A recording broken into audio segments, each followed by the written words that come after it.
Robin, how long have you been a Swindon fan for now? It's about a year now. Yeah, proper into it though. That's the longest year of my life, mate. Yeah. Yeah, me and Faye. We'll keep it a little bit longer. Yeah. Alright. And keep it to the front, right? Yeah. A little bit messy. Yeah, a little bit messy got there. Yeah. Alright. Do you want to take my glasses off? Yes, please. Yeah. Nice weather today, huh? Oh yeah, good weather.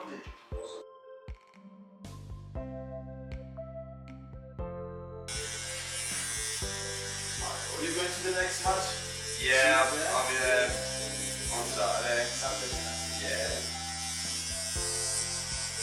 You got a season ticket? Yeah, got a season ticket, yeah. Season tickets, they just that you can only watch home games. Yeah. Yeah, if only it could be all the games, that'd be alright. Do I not need a microphone, man? Nah. I better put that on silent as well, won't I? Yeah, there's a mic in there already. Oh no. Silent. I've not been down here before. No, it's just, to be fair, do you see back over there? It's quite nice for Swindon, I thought.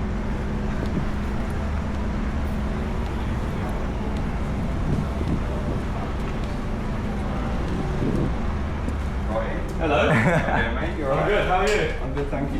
How are you, alright? I'm good. Coming to see you. Yeah, cheers, mate. How are you? I'm good. Get my haircut? Yeah. I'm good, how are you? Good. Everything okay? Yeah, good. What are you going for? I'm going for like 0.5 on the sides and back. Yeah. A bit longer on top. Ready for the last game of the season? Yeah, I was there with Gillingham, mate. Were you there, yeah? Yeah. What sort of angle did you have? My goal? I was in the corner, but we didn't realise how far out you were. And then when I seen the video back, and I was like, he's 35 yards out and he's having a shot on goal. Yeah, maybe 30, I reckon. Yeah, 35 sounds better. Yeah, take 35, yeah. I don't know. Yeah. There's sometimes where big target men, you know you're in for a game, but they're not going to score. So sometimes you know you're probably going to get beat, but if he's not scoring, really, you've done your job. But And I've done 11 away games this season. yeah, what's the furthest you've done? So Carlisle. Oh wow, you don't get further than that. Yeah, big Carlisle. That was fun. That was a good one. Yeah, it was. I got a bit of a telling off by Ollie before the game. He was like, where are your gloves at? And I was like, well, tell Cullen where his coat's at, and he left it on the coach. He come up to me at half time, he's like, I'm freezing. I'm like, where's your coat? He's like, I left it on the coach. I was like, you've gone to Carlisle and you leave your coat. Yeah, wasn't on that day, was it? No, it wasn't. He's very good back to goal, so when he backs in, and once he's got you, he's very strong. But I think people start dropping off him, and because he's getting so low, Yeah. he was losing balance. He was, yeah. But yeah, another one, he scored a lot of goals. Yeah, but, so you're here, are we here talking about a bit of mental health as well? Yeah, a bit of mental health. And, so in October, I got assaulted and dragged out my car in the middle of Pennell. And on the back of that, I was not wanting to go to games because I didn't want to go out of the house and stuff. And it was only when they announced Ollie as manager, and I said to my girlfriend, I want to go to the game. And she's like, well, you need to prove to me that you can walk down the stairs, because I couldn't walk. Like literally, like the head trauma that I'd received, like I'd lost my memory and all that kind of stuff. And it was as soon as I knew that Ollie was going to be announced, I was like, I need to get to the game. And then it's kind of like that's been the catalyst for me getting back to games. In that he's almost like one step ahead. Seen so many games, I mean, what's he at now, 2010? Yeah.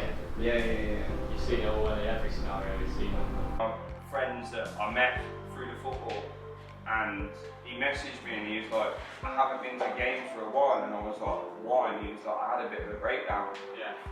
And then he went to Grimsby, and I sat next to him and I said, you've got to use football as your sort of your get out of like, so you can forget about everything. That's what because for 90 minutes, you're there to watch the football. Yeah. Like everyone.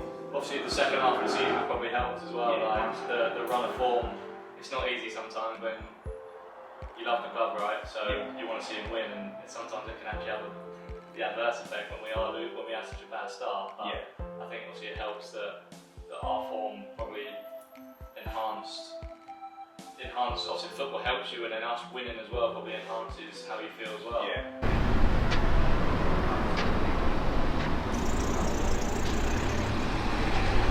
Yeah, I mean, this year obviously, well, it's the first year where I've had something properly drastic sort of happen in my life. Yeah. But my grandparents, but you expect grandparents, right? Once they're older, you expect it's a circle of life. But obviously, what happened this year with Mum, that's the first time I've had something like that happen in my career, and obviously it happened, and 3 days later I played, and it's just like I obviously scored. Yeah.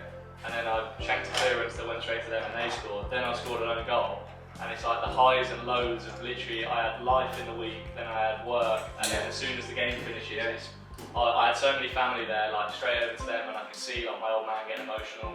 And like, as soon as the game stops, like everything just comes flooding back. But for me, like, I needed that release. Like, lads were saying, why are you coming in to training the next day? I was like, I need to, what am I going to do, sit at home and look at the wall? Like, sometimes it's like, I lost my dad to leukemia in 2017, and like, I always went to the football with him. That's everything I did. I always went to the football with him, and like, I used to go to Coventry games with him, and it got harder the more years it went on, going to top games, and like, I went to the FA Cup semi-final against Man United last year.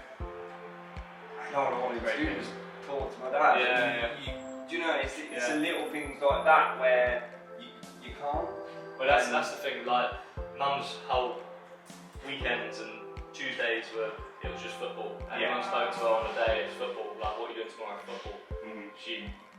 She followed me everywhere, with my old man, like, they come everywhere, and the one thing she wouldn't have wanted me to do was not play. Yeah. So I almost had to do it for her, and it's like, as soon as that foul got given, you get like an out-of-body experience where I knew I was scoring.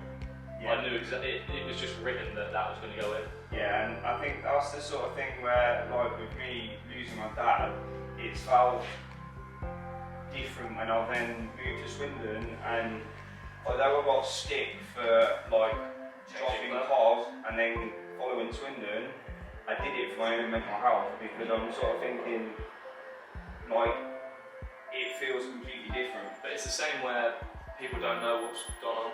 Yeah. So as soon as you told them that story that you went to football with your dad, now I can't get to Coventry, so I now support my local team again, which is all fans want, right? They want you to support your local team. Exactly. They don't want you to support Man City because they've won 8 Premier Leagues in a row. Like, they want you to support, so you've just changed. You can't get to Coventry, so now you support Swindon. But all really, you might not know yourself, you're probably going to football because you know your old man's probably there. And that's your release, and no one can take that away from you. Like, you're there for you, and it don't matter what anyone else thinks. And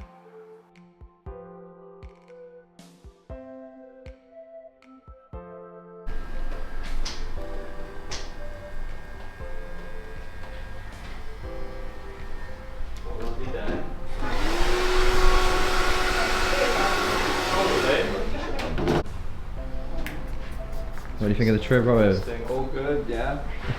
Good, man. What do you think, Ryan? it's bang on, isn't it? Bang on. Need some sun cream.